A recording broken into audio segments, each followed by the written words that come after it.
so in today's video, I'm going to talk to you about an alteration that I have made to my grip, and I think that you guys might need to take this into consideration as well.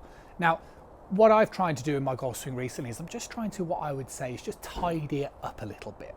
And with a lot of my students that I'm working with, I'm always looking for two things. I am looking for sort of good fundamentals, so ball position, posture, etc. But what I'm also looking for is a good backswing. And that would mean good rotation in the backswing and good arm placement. A big believer, if you can get the club into a nice position at the top of the backswing, so it means that you just have to sort of drop the club whilst rotating in the downswing, you're going to be miles more consistent than getting the club in all sorts of different sort of places.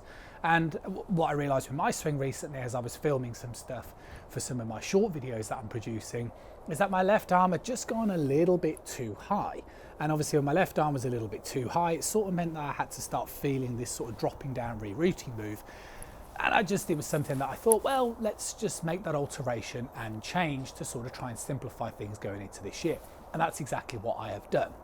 So the thing that I've noticed is, to keep it into context, basically the swing change itself is quite simply, I'm just lowering my right arm. So instead of my left arm going slightly above my shoulder plane, I'm letting my left arm sit more on my shoulder plane. This basically means that instead of lifting my right arm so much, I'm basically lowering my right arm. Now, it looks very like a small change. To me, it feels like a massive change, and lots of you will really resonate with that. What I would also say is, because my arm is not as high and it's lower, although the angles are theoretically the same in my wrist, it does feel like I'm producing more of a hinging motion on the back of my right wrist.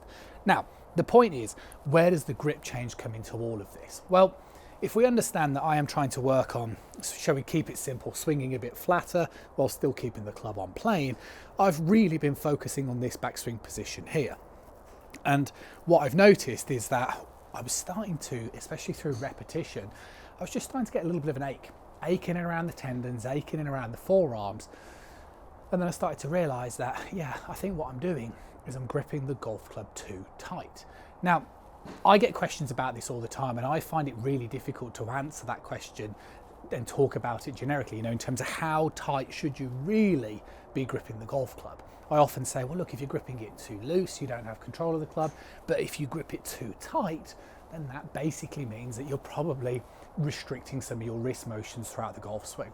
But I think the flip side to this is that it answers the question. If you are practicing and you're practicing backswing position, and you're somebody who, similar to my process, is spending time checking the backswing position, if you start to accumulate 20 to 50 to 100 repetitions and you're noticing a lot of aching and paining, then there's a very strong possibility that you are gripping the golf club too hard as well.